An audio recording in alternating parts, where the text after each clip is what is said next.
रहीम अस्सलामुअलैकुम dear students. आज का जो हमारा लेक्चर है बुक के हवाले से है और आज हमारे पास एक बहुत ही बेहतरीन और बेस्ट पोएम है, बहुत अच्छी पोएम है ये, द डैफोडिल्स इसका नाम है और ये हेलन केलर के बाद आपकी बुक में मौजूद है। तो इस पोएम के जो राइटर हैं मैं उनके बारे में बताना चाहूँगा, कब पैदा हुए, कहाँ पैदा हुए और उन्होंने क्या क्या कारनामे सर अंजाम दिए और कौन कौन सी नज़ुमात मज़ीद लिखी, और उसके बाद उन्होंने द डैफोडिल्स के बारे में क्या लिखा है वो भी मैं आपको बताऊँगा। जी तो यहाँ पर मौजूद है, this poem is written by the famous English poet William Wordsworth.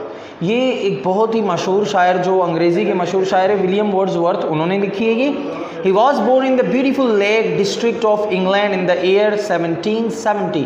1770 में वो इंग्लैंड के एक ज़िले में पैदा हुए, बहुत ही खूबसूरत ज़िला होगा कोई।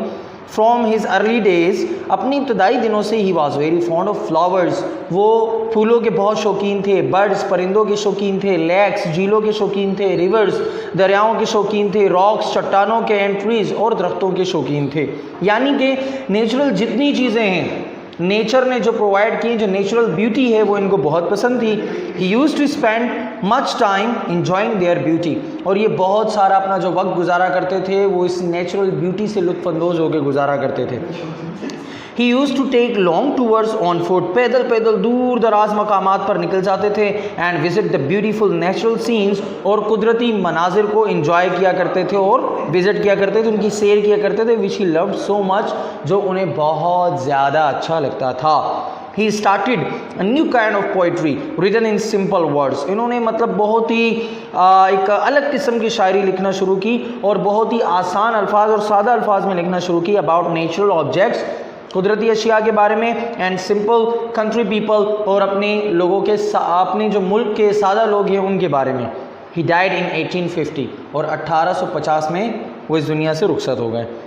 वो लिखते हैं द डैफोडिल्स के बारे में, जी I wandered lonely as a cloud, मैं एक तनहा बादल की मानिंद घूमता चला जा रहा था, आवारा गर्दी कर रहा था। That floats on high over vales and hills, उन बादलों की तरह जो बड़ी बड़ी पहाड़ियों पर, बड़ी बड़ी वादियों पर तैरता चला जाता है। When all at once I saw a crowd, मैंने फ़ौरन से जब एक जमे गफ़ीर देखा, जमे गफ़ीर से मुराद एक मजमा देखा, एक रश देखा। A host of golden daffodils, के सुनहरी नरगिस के फूलों का एक मजमा था वहाँ पर। Beside the lake, झील के साथ, beneath the trees, दरख्तों के नीचे, fluttering and dancing in the breeze, वो मतलब झूम रहे थे, नाच रहे थे हवा के दोष पर।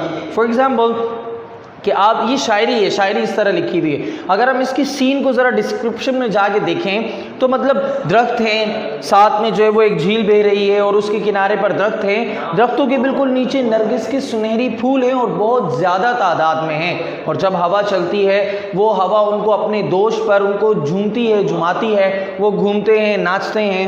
जी फिर अगला जो स्टेंजा है हमारे पास, ये था फर्स्ट स्टेंजा। अगला स्टेंजा हमारे पास continues as the stars that shine, मुसलसल एक ना ख़त्म होने वाला सिलसिला था उनका। And twinkle on the milky way, जिस तरह के सितारे आसमान पर कहकशा पर टिमटिमाते हैं, मतलब वो इस तरह टोजिंग कर रहे थे, हिल रहे थे, इस तरह चमकदार थे जिस तरह के आसमान पर तारे टिमटिमाते हैं। They stretched in never ending line, एक ना ख़त्म होने वाली कतार में वो फैले हुए थे। Along the margin of a bay, दरिया के साथ साथ, उस झील के साथ साथ एक लाइन बनाकर। 10,000 saw I at a glance, मैंने मतलब एक ही नज़र में कोई 10,000 फूल देखे। Tossing their heads in sprightly dance, बहुत खुशी से झूमते हुए वो नाच रहे थे। गाइज ये दो स्टेंजाज आज हमने सुने, पढ़े, समझे, इनको अच्छे से रीड कीजिएगा, इसको अच्छे से पढ़िएगा और जो नॉलेज आपको इसमें दी गई है वो भी याद रखिएगा। इंशाल्लाह नेक्स्ट वीडियो में आपसे मुलाकात होगी। अल्लाह हाफिज़।